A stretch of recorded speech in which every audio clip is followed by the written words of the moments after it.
Hi everyone, today I'm going to make eggless chocolate chip cookies because I had decided to make my son some cookies today, but when I looked in my refrigerator I was out of eggs.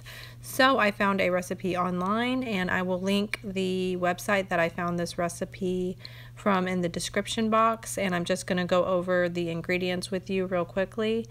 The first ingredient is 1/4 cup butter softened, 1 cup light brown sugar, 1/4 cup milk, 1 teaspoon vanilla extract, 1 1/4 cup flour, 1/4 cup sugar, 1/2 teaspoon baking powder, and 1/2 cup of mini chocolate chips. The instructions were to cream the butter and brown sugar in a bowl until smooth, add the milk and vanilla, mix the rest of the ingredients, bake at 350 for 12 minutes.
My son did like these cookies. I thought that they were very sweet, more sweet than a normal chocolate chip cookie, and they were also very dense, but we'll use this recipe again if we run out of eggs. Thanks for watching.